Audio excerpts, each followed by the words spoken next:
नमस्कार। आज हम बात करेंगे उस प्रोटेस्ट के बारे में जो हमें हाल ही में देखने के लिए मिला है जेएनयू की धरती पर।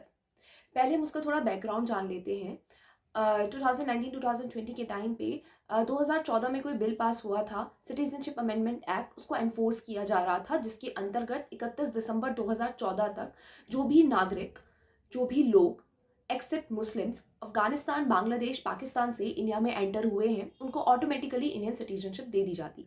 इसके खिलाफ बहुत सारे लोग प्रोटेस्ट कर रहे थे, ये कहते हुए कि ये कानून हम तभी पास होने देंगे जब आप अफगानिस्तान, पाकिस्तान, बांग्लादेश से आने वाले मुस्लिम्स को भी इंडिया में सिटीजनशिप देंगे।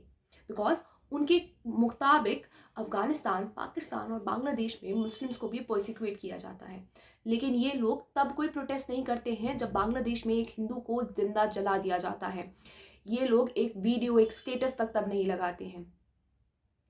चलिए ये सब छोड़िए, बाकी मैं नीचे इसलिए देख रही हूँ बिकॉज मैंने एक पेज पे सारे नाम वगैरह लिखे हैं, because it's very difficult for me कि सारे नाम मैं मेमोराइज करूँ और फिर एकदम से वीडियो में बोलूँ। इसके बाद फरवरी में दिल्ली में जब ये प्रोटेस्ट चल रहे थे अगेंस्ट सिटीजनशिप अमेंडमेंट एक्ट, ये बहुत ज़्यादा होने लग जाते हैं, तो दिल्ली में दंगे हो जाते हैं फरवरी 2020 में। और सितंबर 2020 में उमर खालिद, शर्जील इमान, मीरन हैदर, गुलशिफा फातिमा और शताब अहमद को डिटेन कर लिया जाता है अंडर यूएपीए। यूएपीए के अंदर जो जिसको भी गिरफ्तार किया जाता है उनको बेल मिलना बहुत ज़्यादा मुश्किल हो जाता है, because unlawful prevention activities act जो ये है, इसके अंतर्गत आप इसलिए डिटेन किए गए हो बिकॉज आपसे जो है भारत की टेरिटरी को खतरा है। आपको मीन्स एक तरीके से टेररिस्ट लेबल कर दिया जाता है। मैं आपको बहुत लेम लैंग्वेज में समझा रही हूँ, बल्कि ऐसा नहीं होता है। बहुत डिटेल्ड लॉ है ये एक। इसके बारे में हम फिर कभी बात करेंगे, लेकिन फिलहाल अभी जो रिसेंट में हुआ है इसमें मीरान हैदर, गुलशिफा फातिमा, शहाबत अहमान और दो लोग और हैं, उनको बेल दे दी गई है। लेकिन उमर खालिद और शर्जील इमाम की जो बेल है उसको रिजेक्ट कर दिया गया है।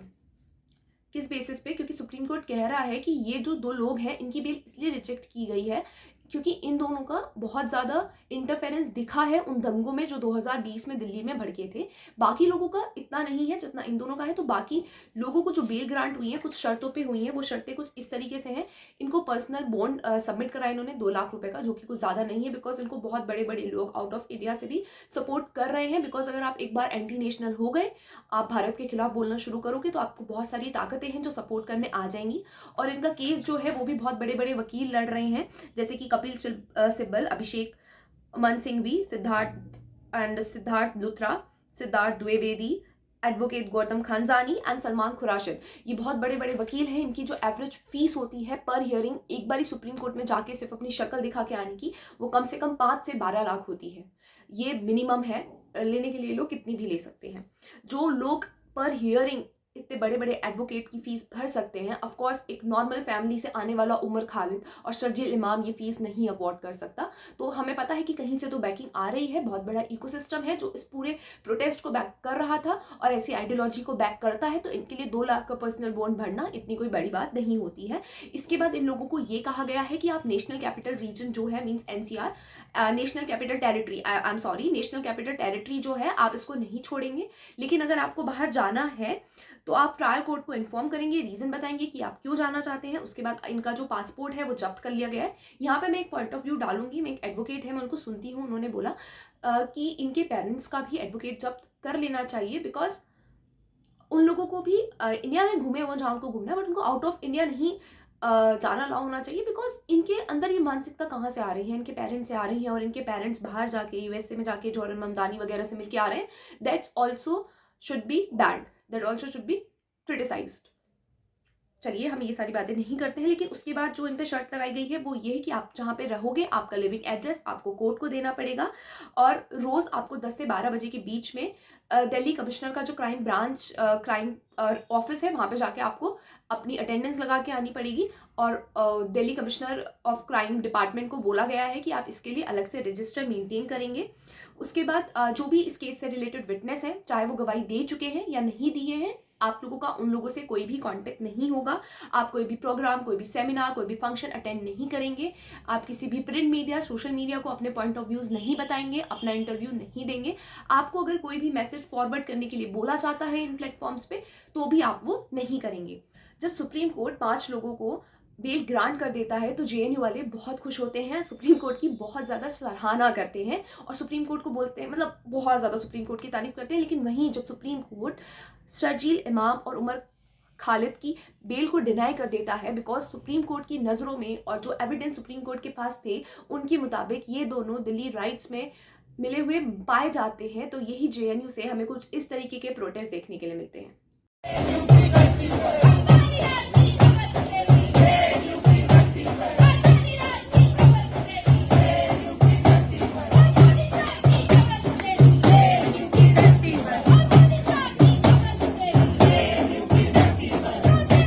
देश की प्रधानमंत्री की पॉलिसीज को हम जरूर क्रिटिसाइज कर सकते हैं, इसमें मैं कोई मना नहीं कर रही हूँ, लेकिन हर चीज को करने का एक बाउंड्री होती है, एक सीमा होती है। जब बीजेपी ओपोजिशन में थी तो उन्होंने भी बहुत कुछ बोला है, नेहरू के बारे में, इंदिरा के बारे में, इमरजेंसी लगवाई, यूएनएससी नहीं ज्वाइन करने दिया, एटसेट्रा एटसेट्रा, बट कभी इस तरीके की भाषा का प्रयोग हमें उनकी तरफ से नहीं देखने के लिए मिला है। दैट मीन्स हम किसी प्रधानमंत्री की पॉलिसीज को जरूर क्रिटिसाइज कर सकते हैं, बिकॉज वो मुझे पसंद आ रही हैं, जरूरी नहीं आपको भी पसंद आए। जो पॉजिटिव इम्पैक्ट मुझे दिख रहा है उन पॉलिसीज में शायद आपको नेगेटिव दिखे। हमें अपना point of view in a democracy रखने का पूरा अधिकार है, बट इस तरीके से बिल्कुल भी नहीं। और मोदी जी ने एक बात बोली थी, इनके नारों में भी तुष्टीकरण देखने के लिए मिलता है। ये नारे भी उसी प्रकार के लगाते हैं जो नारे इनके वोट बैंक को खुश कर सके, जैसे कि मोदी तेरी कब्र खुदेगी। जितना आशीर्वाद मोदी जी के साथ है, जितने लोग मोदी जी के साथ है, आपकी इन सब भाषाओं से उनका बाल तक बाका नहीं होगा। इसके बाद जो जेएनयू के बच्चों को मैं एक बात बताना चाहूंगी, ये कोर्ट में जो एविडेंस दिए गए वो पुलिस ने दिए और जो आदेश दिया वो सुप्रीम कोर्ट ने दिया। वही सुप्रीम कोर्ट जब 5 लोगों को बेल देता है तो आप लोग खुश होते हैं, और वही सुप्रीम कोर्ट जब 2 लोगों को उन चीज़ों में लिप्त पाता है और उन्हें बेल नहीं देता है तो आप ये नारे लगाते हैं। लेकिन नारे फिर आप किसके लिए लगाते हैं? सुप्रीम कोर्ट के लिए नहीं, पुलिस के लिए नहीं, एक्ट्स के खिलाफ नहीं, मोदी और अमित शाह के खिलाफ। क्यों भाई, इनका क्या लेना देना था इस चीज़ से? इनके हाथ में अगर होता ना तो ये जिंदा नहीं होते। बाकी मैं कुछ नहीं बोलूँगी। नेक्स्ट हम अगर आए, जेएनयू में प्रोटेस्ट हो रहा है किनको बचाने के लिए? उमर खालिद और शर्जील इमाम को बचाने के लिए। मैं आपको उमर खालिद की कुछ वीडियोस दिखा देती हूँ कि वो जेल में एक्चुअली है क्यों।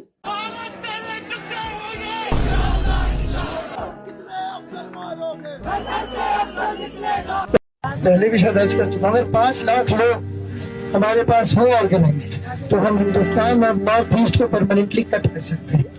पर परमानेंटली नहीं तो कम से कम 1 महीने के लिए तो कट कर ही सकते हैं। मतलब इतना मवाद डालो पटरियों पर, रोड पे, तो उनको हटाने में 1 महीना लगे, है कि नहीं? जाए एयरफोर्स से, असम को काटना हमारी जिम्मेदारी है। असम और इंडिया कट के अलग हो जाए के लिए, और जितने भी जो भी यहाँ से सप्लाई जा रहा है बंद करो, और वो बंद कर सकते हैं क्योंकि चिकन नेक्स्ट मुसलमानों का है। वो जो इलाका है मुस्लिम अक्सरियत है। वो इंडिया को सेपरेट करने की बातें बहुत खुलेआम कर रहा है। वो आज से 5 साल पहले बोल रहा है कि अगर हम 5 लाख लोग इकट्ठे होकर सिलीगुड़ी कॉरिडोर पर बैठ जाते हैं तो हम आराम से नॉर्थ ईस्ट को इंडिया से अलग कर सकते हैं। जो इंसान साफ साफ नॉर्थ ईस्ट को भारत से अलग करने की बात कर रहा हो, क्या वो सेपरेटिज्म की बात नहीं कर रहा है? भारत तेरे टुकड़े होंगे, हम ऐसे इंसान को जेल में नहीं रख सकते हैं क्या जो भारत को तोड़ने की बात कर रहा हो? तुम कितने अफजल मारोगे उतने अफजल निकलेंगे। मीन्स जो इस तरीके के नारे लगा रहा हो, क्या हम उस इंसान को जेल में नहीं रख सकते हैं? मेरा जेएनयू से एक सवाल है, क्या आप ऐसे इंसान को बचाने के लिए प्रोटेस्ट कर रहे हो? मीन्स आप लोगों की भी यही आइडियोलॉजी है।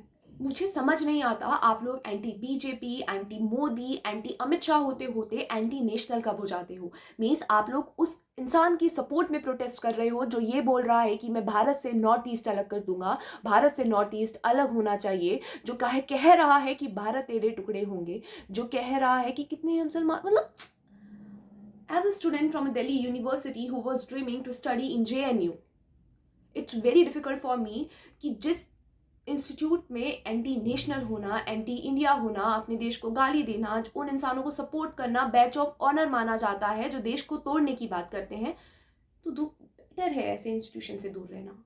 बिकॉज हम कैसे ही लोगों की उम्मीद कर रहे हैं जो इन इंस्टीट्यूशन से पढ़ के बाहर आएंगे। जो जेएनयू का इकोसिस्टम है वो पिछले 40-45 साल से इसी प्रकार से चल रहा है। वहाँ पे टीचर्स हैं जो सीनियर्स को इस तरीके से आइडियोलॉजी अपनी पास करते हैं, वो ब्रेन वॉश हो जाते हैं। फिर जो कोई न्यू एडमिशन वहाँ पे जाता है, सीनियर्स उन लोगों को वैसे ट्रीट कर रहे हैं। तो वहाँ पे अगर क्लीन स्वीप लगता है NSUI का, तो उसमें कोई ज़्यादा सोचने वाली या ज़्यादा शौक होने वाली बात नहीं है, बिकॉज उस पूरे कैंपस की आइडियोलॉजी, उस पूरे कैंपस का सिस्टम ही वैसे बन चुका है। Let's see what happened there. मैंने एक वीडियो सोशल मीडिया पे देखा था, मैं आप लोगों को वो दिखाना चाहूँगी। ब्राह्मणवाद से आजादी क्यों चाहिए, हिंदुत्व से आजादी क्यों चाहिए? क्योंकि ब्राह्मणवाद हिंदुत्ववाद जो कल्चर है, जो सत्ता है, वो तमाम चीजें जो महिलाओं को एक का ब्राह्मणों से क्या लेना देना? क्यों यहाँ देना नहीं है। ब्राह्मणिज्म मानती है कि औरत दोयम दर्जे की सिटीजन है, औरत नीचे है मर्द से। यही तो शुरू भाई होता साहब, है। मैं भी ब्राह्मण हूँ, हाँ, बिल्कुल ना। मैं भी ब्राह्मण हूँ। मेरी तो ये मानसिकता नहीं है कि औरत दो दर्जे की है। ये तो कुरान कहती है कि औरत दो दर्जे की है। ब्राह्मणवाद नीति है, ब्राह्मणवाद कोई भी हो सकता है, इवन का दलित भी ब्राह्मण हो सकता है। ब्राह्मणवादी सोच है, हम उस सोच के खिलाफ हैं, हम पर्टिकुलर ब्राह्मण के खिलाफ नहीं है। जो ब्राह्मणवादी सोच है, व्हाट हिंदुत्व? हिंदुत्व तो तमाम चीजों की जड़ है। अच्छा, हाँ बिल्कुल, आप देख सकते हैं जितने नाम लिए जा रहे हैं यहाँ पे, तमाम लोग बीजेपी एसएस से आ रहे हैं और इनकी आइडियोलॉजी हिंदुत्व है। इनका मानना है कि औरत दोयम दर्जे की है, औरत को नीचे रखो और औरत के साथ तमाम चीजें जायज हैं। आप देख सकते हैं किस तरह पाकिस्तान में हिंदुत्व नहीं है, बांग्लादेश में हिंदुत्व नहीं है, वहाँ क्यों गलत हो रहा है? वहाँ हिंदुओं का बलात्कार क्यों किया जा रहा है? वहाँ तो ब्राह्मणवाद नहीं है। हाँ बिल्कुल बिल्कुल, हिंदुस्तान में जो चीजें हो रही हैं, अरे हिंदुस्तान का बाद में बात करेंगे ना। बांग्लादेश में हिंदुत्व नहीं है, यहाँ बांग्लादेश में ब्राह्मणवाद नहीं है, वहाँ क्यों बलात्कार हो रहा है? वहाँ क्यों मर्डर हो रहा है? वहाँ कोर्ट क्यों जला दे रहा है? अगर आप हिंदुस्तान में हैं तो आप यहाँ की बात करिए ना। जहाँ भी जो चीजें हो रही हैं वो गलत हो रही हैं, लेकिन जेएनयू वाले फिलिस्तीन पे बात कर लेंगे, जेएनयू वाले ब्राह्मणवाद पर बात कर लेंगे, जेएनयू वाले गाजा पर बात कर लेंगे, लेकिन जेएनयू वाले बांग्लादेश पर बात नहीं करेंगे। बात की है ठीक है ना? वहाँ कौन सा ब्राह्मणवाद चल रहा है? वहाँ कौन सा बीजेपी वाद चल रहा है? वहाँ कौन सा नहीं, वहाँ कौन सा हिंदुत्व चल रहा है? मैं सवाल पूछू तो मोदी मीडिया, मैं सवाल पूछू तो मीडिया। ब्राह्मणवाद बांग्लादेश में नहीं है। ये कर... इस वीडियो में ये लड़का ब्राह्मणिज्म आइडियोलॉजी के खिलाफ प्रोटेस्ट कर रहे हैं, लड़का नहीं मीन JNU के स्टूडेंट्स, और हिंदुत्व आइडियोलॉजी के खिलाफ प्रोटेस्ट कर रहे हैं। इनके अकॉर्डिंग वुमेन को जो नीचे दर्जे पे सोसाइटी पे रखा जाता है, वो इन दोनों आइडियोलॉजीज की वजह से रखा जाता है। लेकिन हला हला 4 वाइफ का कॉन्सेप्ट, ट्रिपल तलाक, प्रॉपर्टी में इनहेरिटेंस नहीं मिलेगा, डिवोर्स के बाद क्या मिलती है, वो एलिमनी। चलो छोड़ो, ये सारी बातें हम नहीं करते हैं। और इनसे जब पूछा जाता है कि आप इसके खिलाफ प्रोटेस्ट कर रहे हैं, लेकिन जब बांग्लादेश में माइनॉरिटीज़ के साथ इतना उत्पीड़न होता है तब तो आप प्रोटेस्ट नहीं करते हैं, तो वो कह रहे हैं हमें उन देश से क्या लेना, अपने देश की बात करो ना, जिस देश में रह रहे हो उस देश की बात करो। तो आप जब इसराइल में जो गाजा, वो पैलेस्टीन, तब तो प्रोटेस्ट कर रहे थे तुम, आज़ादी आज़ादी तुम्हारे उमर खालिद और शहजील इमान को नहीं मिल रही है आज़ादी, वो कह रहे हैं सुप्रीम कोर्ट के सामने दे दो आज़ादी आज़ादी। चलो इन सब बातों को नहीं करते। और जब वो प्रोटेस्ट इनसे काउंटर क्वेश्चन करता है, उनके पास जवाब होता नहीं है, तो उनका एक ही काउंटर आर्ग्यूमेंट होता है, काउंटर अटैक होता है, तुम गोदी मीडिया हो, तुम गोदी मीडिया हो। अभी आपको इस वीडियो की कमेंट सेक्शन के नीचे जाके देखना कितने लोग मिलेंगे, तुम्हें फैक्ट्स नहीं पता है, तुम फैक्ट्स नहीं चेक करती हो, तुम व्हाट्सएप यूनिवर्सिटी से पढ़ी हुई हो, तुम गोदी मीडिया हो। एक भी इंसान अगर मेरे फैक्ट्स का जवाब नीचे कमेंट सेक्शन में दे दे तो मैं मान जाऊंगी, बट वो यही लिख के चला जाएगा अनपढ़, गोदी मीडिया एटसेट्रा। अब मुझे फर्क भी नहीं पड़ता, मुझे तो रीच मिलती है उनके कमेंट से। इन स्टूडेंट से और क्या ही उम्मीद रख सकते हैं, बिकॉज ये स्टूडेंट्स वही हैं जो अब प्रोटेस्ट कर रहे हैं, CA के खिलाफ प्रोटेस्ट करेंगे और हर एक प्रो इंडियन एक्टिविटीज़ के खिलाफ प्रोटेस्ट करेंगे, लेकिन तब नहीं प्रोटेस्ट करेंगे जब बांग्लादेश में किसी हिंदू को जलाया जाएगा, जब पहलगाम में अटैक होगा, जब पुलवामा में अटैक होगा, तो ये लोग प्रोटेस्ट नहीं करेंगे। और ये चिट्ठी आजकल आप लोग इंटरनेट पे बहुत देख रहे होंगे, USA में एक मेयर बना है, मुस्लिम है वो, तो इन लोगों को बहुत ज़्यादा प्राउड हो रहा है। CEO का नाम नहीं सुना है शायद, CEO, छोड़ो ये नहीं बताती हूँ मैं। तो वो जो न्यूयॉर्क का मेयर है उसका नाम है जोरन ममदानी, ठीक है। तो उसको लेटर लिखता है कि मुझे बहुत दुख है उमर खालिद कि आप इतने टाइम से जेल में हैं, लेकिन आपके पेरेंट्स, समझ नहीं आता उनके पेरेंट्स कहाँ चले गए यार अमेरिका। मतलब कुछ तो सरकार को ध्यान रखना चाहिए ना, जिसकी औलाद की ऐसी गंदी मेंटलिटी है, उसको आप, उनके पेरेंट्स को आप उनको भी बंद करो भाई इंडिया के अंदर, छोड़ो। तो लेकिन जोरान ममदानी बोलता है कि मुझे आपके पेरेंट्स से मिलकर अच्छा लगा और मैं आपके केस पे ध्यान दूंगा, ये दूंगा वो दूंगा। ठीक है जोरान ममदानी, आप अपने यहाँ का कचरा मत साफ करना, आप हमारे यहाँ पे ध्यान देना, आप दे सकते हैं। और रिसेंट में मैंने एक पोस्ट देखी कि मेरा नाम शर्जील इमाम है, मैं पिछले 1075 डेज से जेल में बंद हूँ और मैं IITian हूँ। पता है हमें, आप IIT मुंबई से पढ़े हुए हैं। आपको अभी रेड फोर्ट का ब्लास्ट याद है? उमर क्या नाम था उसका, मोहम्मद उमर, डॉक्टर था। Osama bin Laden, civil engineer. तो आपकी एजुकेशन ये डिफाइन नहीं करती है कि आप नेशनलिस्ट हो या नहीं। कुल मिला के मुझे ये बात समझ में आ गई है इस पूरे इंसिडेंट्स को देख के, आप अगेंस्ट इंडिया हो जाओ, आप एंटी इंडिया हो जाओ, मोदी का अमित शाह को गाली बकना इज परमानेंट, वो तो आपको बकनी ही पड़ेगी। आप एंटी नेशनल हो जाओ, आप एंटी इंडिया हो जाओ, आपको बहुत सारी बालकनीज हैं इंडिया में, बहुत सारे सेक्टर्स हैं जो आपको पीछे से बैक करने आ जाएंगे। जैसे हमने ध्रुव नाटी के केस में देख ही रखा है कि उसको कितनी बड़ी बड़ी ऑर्गेनाइजेशन पीछे से पैसा देती हैं और वो वीडियो बनाता है।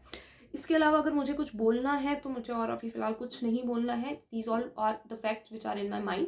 एक चीज़ जो मैं अपनी तरफ से ऐड करना चाहूँगी वो ये JNU के बच्चे वही हैं जो बोलते हैं कि इंडिया में फ्रीडम ऑफ स्पीच नहीं है, we don't have freedom of speech.